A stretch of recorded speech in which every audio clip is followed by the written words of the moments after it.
Quiero darle una cordial bienvenida a este tercer estudio del tercer año que estamos llevando las porciones semanales. Y es que por mandato del apóstol Jacobo en Hechos 15, nos decidimos hace 3 años a empezar a estudiar el Pentateuco y no hemos cubierto todos los temas que quisiéramos. Es más, cuando revisamos lo que enseñamos el año pasado, surgen cosas nuevas y precisamente algo de eso vamos a ver hoy. Hoy nos corresponde la porción que se lee esta semana, la porción Lech Lecha, es decir, vete por o vete para ti, por justificación. Y esta comprende entre el capítulo 12, versículo 1 del libro de Génesis, Bereshit se dice en hebreo, para que lo vaya aprendiendo, y al verso 1 hasta el 17-27. Queremos tratar el tema de la tienda, la casa de Dios y el altar. Pero antes de empezar, quisiera, como siempre, recordarle que si usted no se ha suscrito a nuestras publicaciones en este canal, que lo haga para que le puedan llegar automáticamente cada vez que tenemos una publicación, ya que estamos seguros, que contribuirán a su crecimiento espiritual. Y también quiero extenderle la cordial invitación para que nos siga en nuestras redes sociales de Facebook, X y por supuesto Instagram. Vamos a empezar como siempre lo hacemos recordando un poquito lo que se vio el año pasado, ya el segundo año de las porciones. Vimos el desarrollo de la adopción de Abraham, cómo Abraham es injertado a Dios y cómo es la primera persona que recibe una promesa y que esta sería que él iba a ser, entre otras cosas, un gran gentil.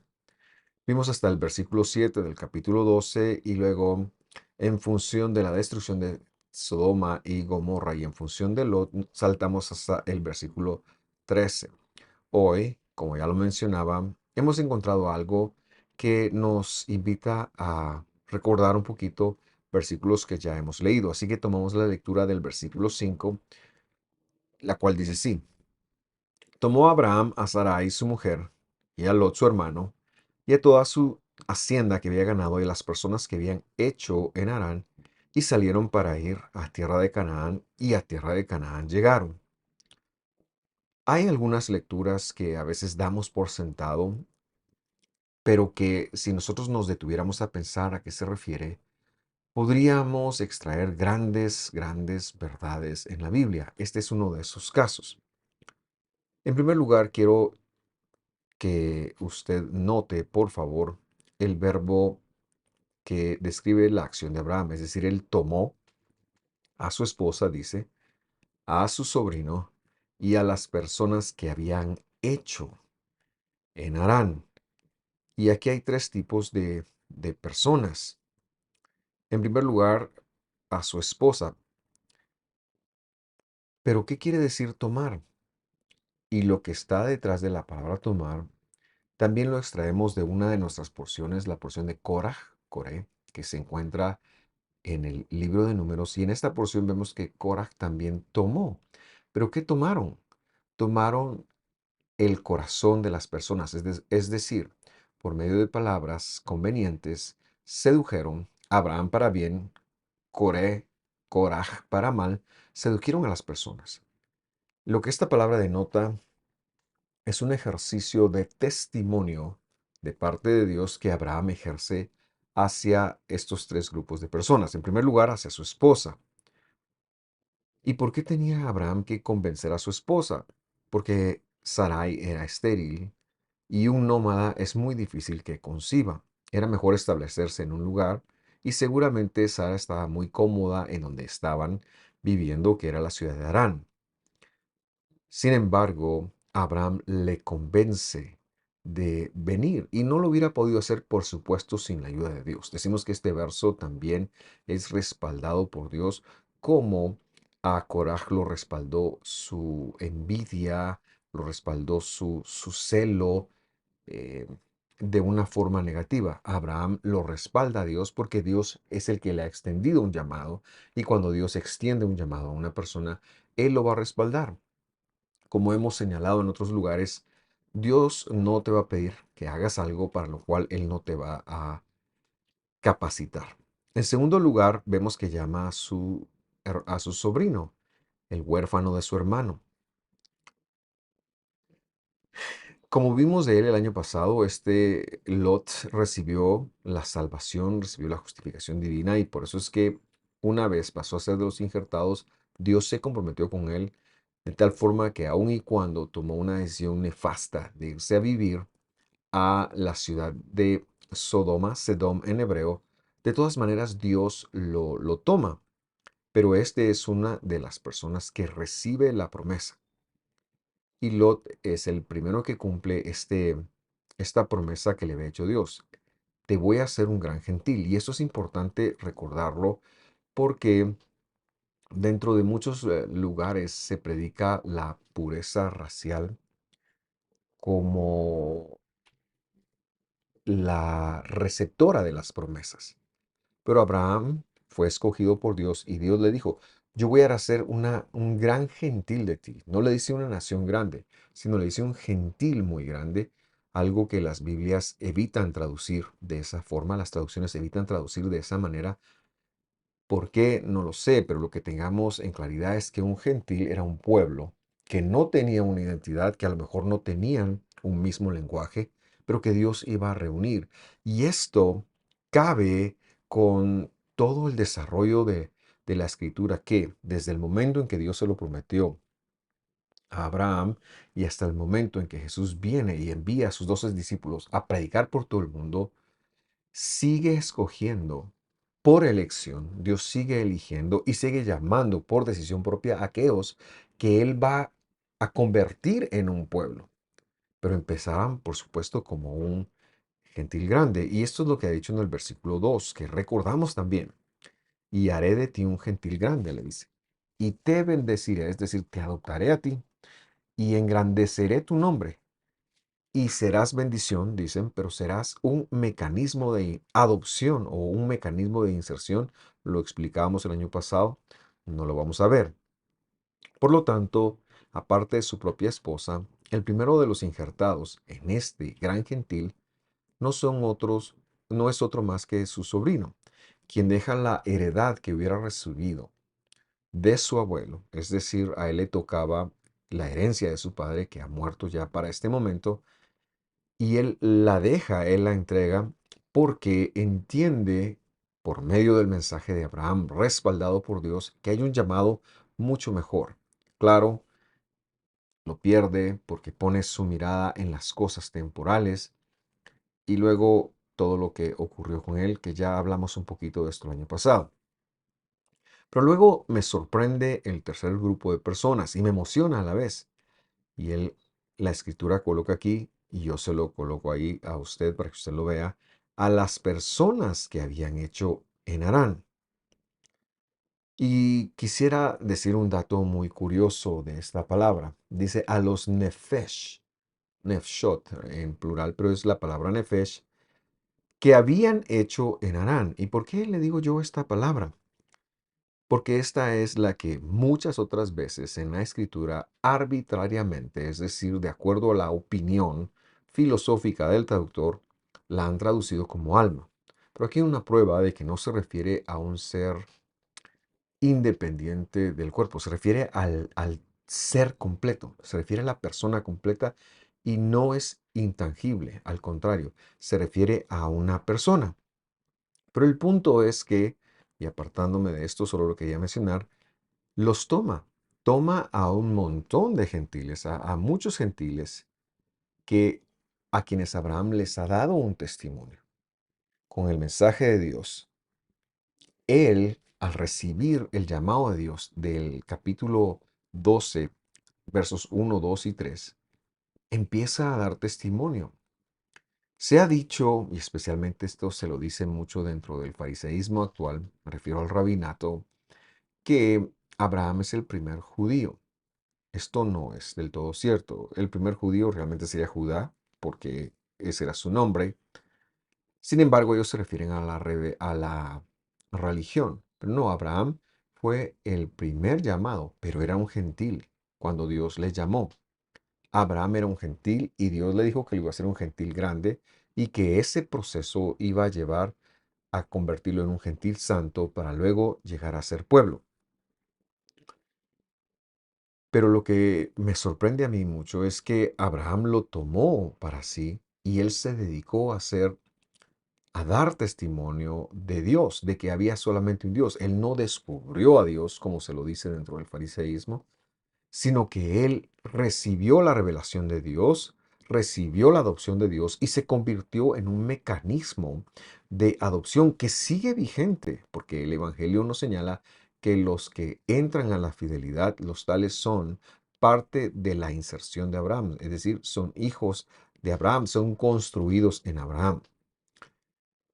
Y es que en el tiempo de Abraham todavía está muy fresco lo que ha ocurrido. Dios se ha llevado el jardín del Edén a la eternidad. Y Noé, por ejemplo, alguien que coincidió en la vida con Abraham, se esperaba que él lo alcanzara. Sabemos que no alcanzó. Al contrario, vino un diluvio en sus tiempos. Sí, y después del diluvio, el humano quiere llegar a Dios a toda costa, quiere llegar a la restauración, al descanso de todas las cosas, y por eso es que construye la torre de Babel, porque ellos están buscando acceder al cielo. Es el momento justo donde Dios llama a Abraham y le dice, no es de esa manera, es porque Dios se revela y esto lleva a que Abraham haga discípulos. Por lo tanto, la conformación del pueblo no es solamente genético. Decimos, por supuesto, que nuestros hijos tienen una promesa de Dios, pero no es genético solamente, sino que Dios llama de todas las naciones y hace un pueblo, por supuesto, se esfuerza por santificar a ese pueblo. Ese pueblo no puede seguir siendo un pueblo idólatra, no puede seguir siendo un pueblo que no adore a Dios. Al contrario, tiene que dejar sus costumbres y hacerse al Dios. ¿Pero a qué Dios? Al de la Biblia, al Dios de Israel. Y estas personas estaban entrando a Israel. Claro, los descendientes físicos de los patriarcas tienen una ventaja. Por supuesto que la tienen. Sin embargo, solo pueden llegar a Dios por medio del llamado a través de Jesús. El Evangelio lo ha dicho de esta manera. Traducen, cree en el Señor Jesucristo y serás salvo tú y tu casa. Queriendo decir, cuando exhibas, perdón, la fidelidad en Jesús, el Mesías, entonces tú serás salvo y toda tu casa también. Es decir, serás un mecanismo de ingreso, así como lo fue Abraham. Y entonces vemos que Abraham influye en su círculo más cercano.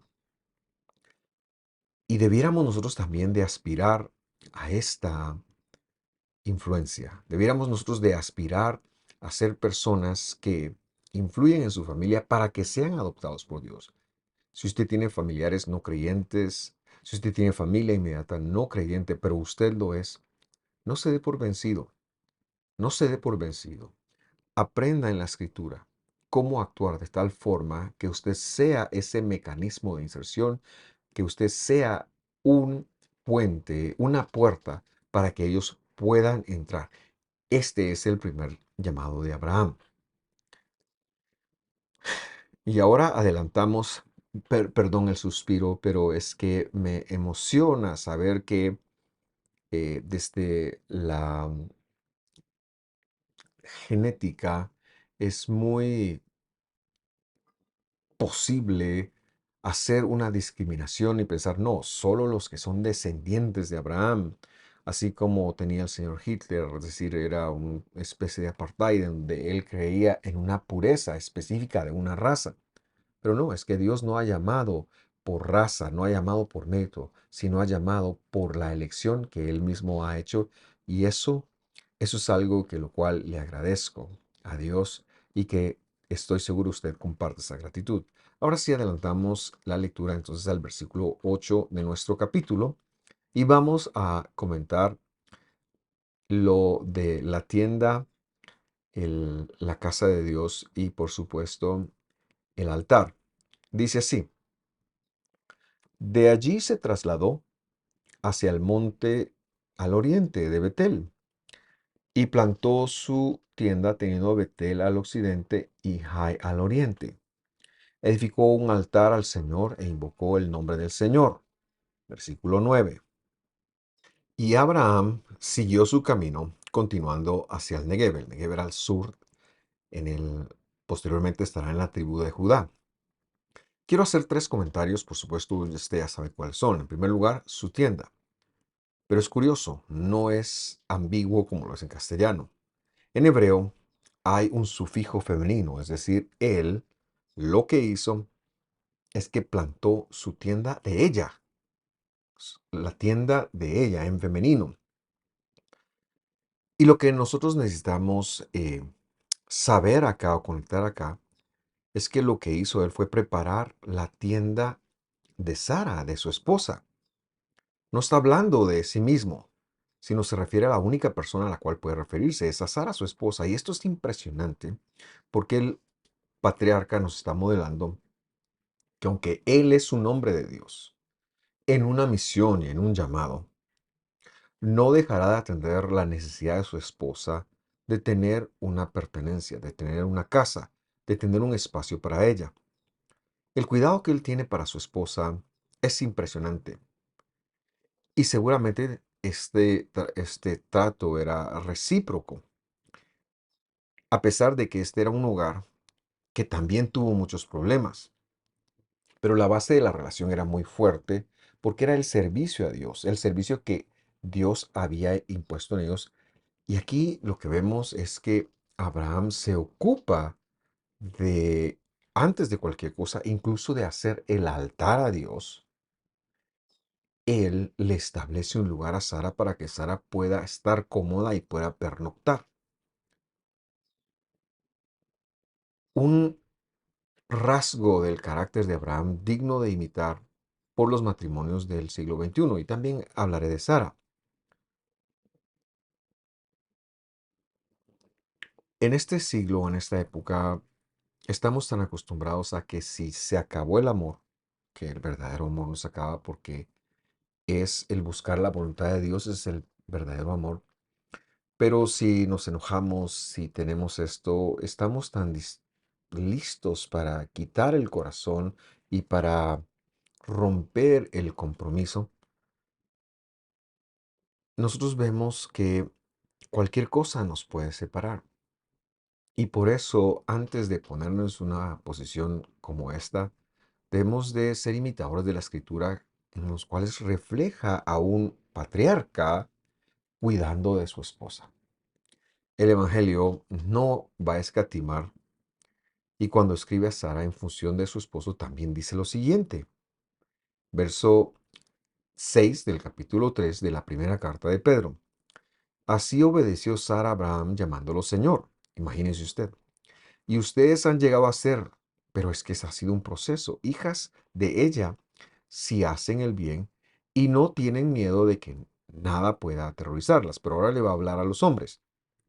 Ustedes, maridos, verso 7, igualmente convivan, perdón, de manera comprensiva con sus esposas, como con un vaso más frágil, puesto que es mujer, dándole honor, y esto fue lo que Abraham hizo, por ser heredera, como ustedes de la gracia de la vida, para que sus oraciones no sean estorbadas. Y entonces señala dos cosas. En primer lugar, a veces queremos recibir de nuestro cónyuge, pero la escritura nos está enseñando que debemos de darle un honor, porque ella también es heredera, es decir, es construida en las cosas de Dios.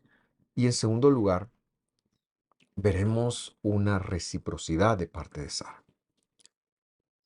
El segundo concepto que me llamó mucho la atención es el concepto del al este de Betel. Betel, al oriente de Betel, el este de Betel. Betel significa la casa de Dios, por supuesto. Y él dice que se trasladó al oriente de la casa de Dios. Pero este lugar no es cualquier lugar. Y llama la atención que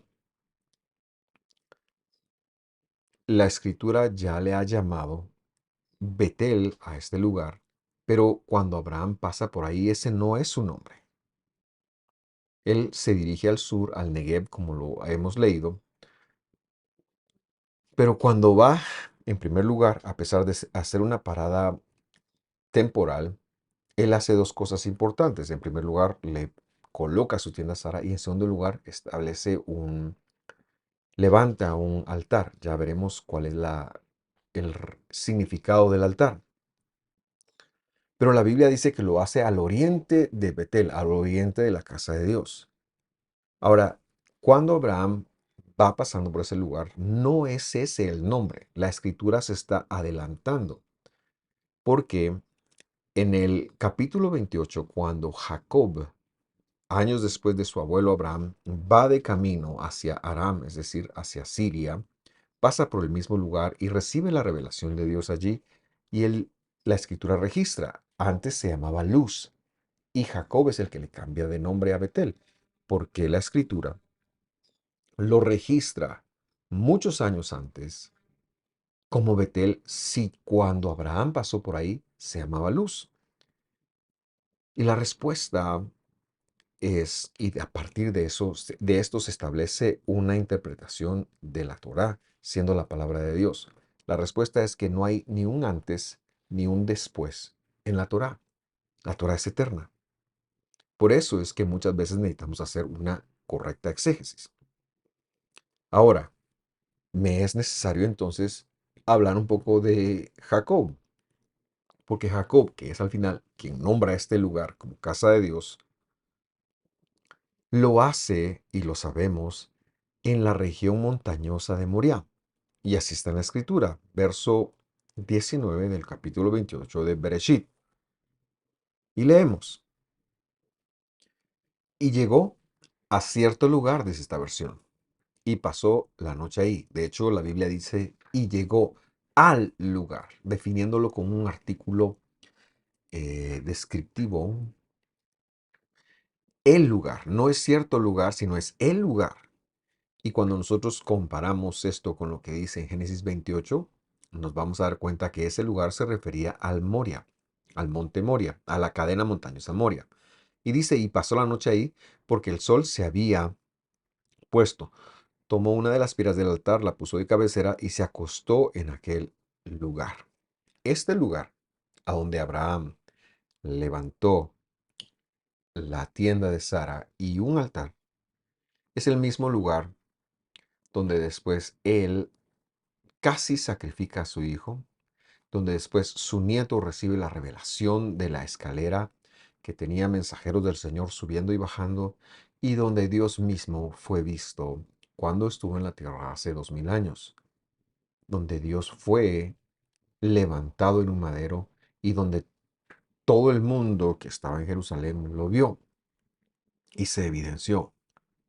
La escritura con Abraham nos está narrando que todo apunta a Jesús.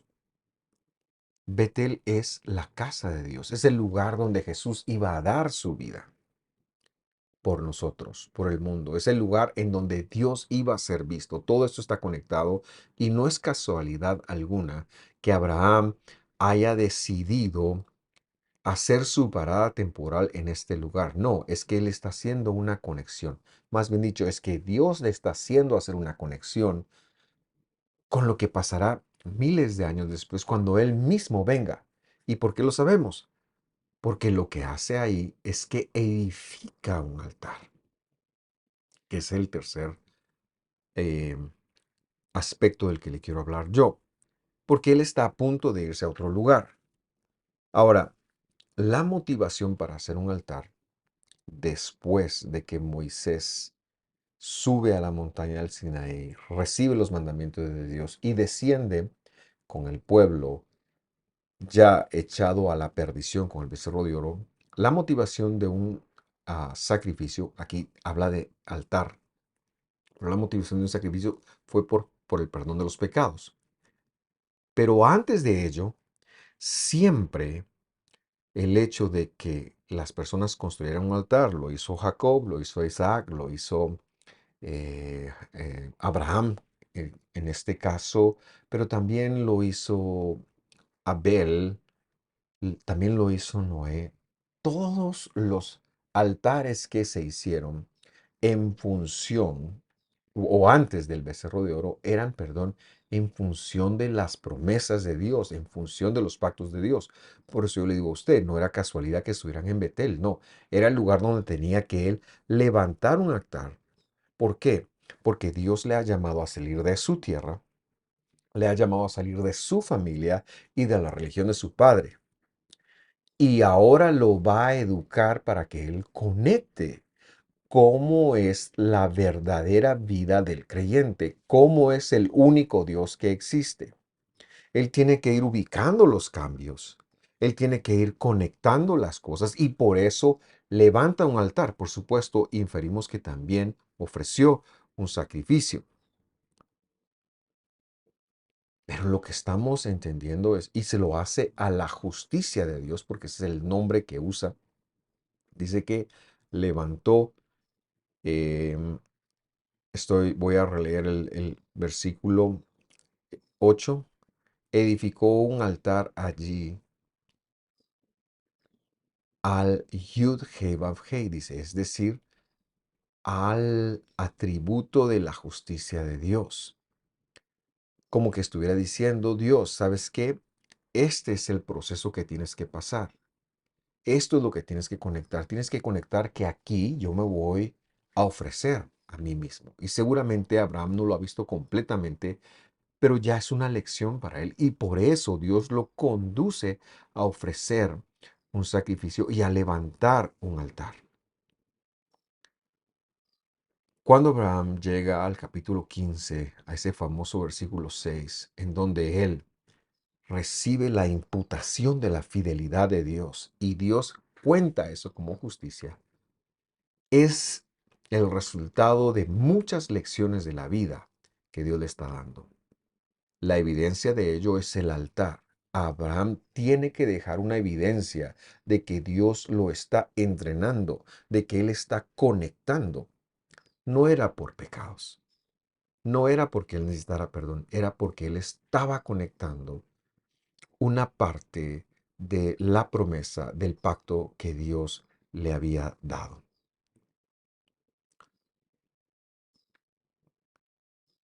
Y esto sucede justamente antes de su descenso a Egipto. Y en Egipto se da un error catastrófico y garrafal con Sara, pero eso no lo veremos este año.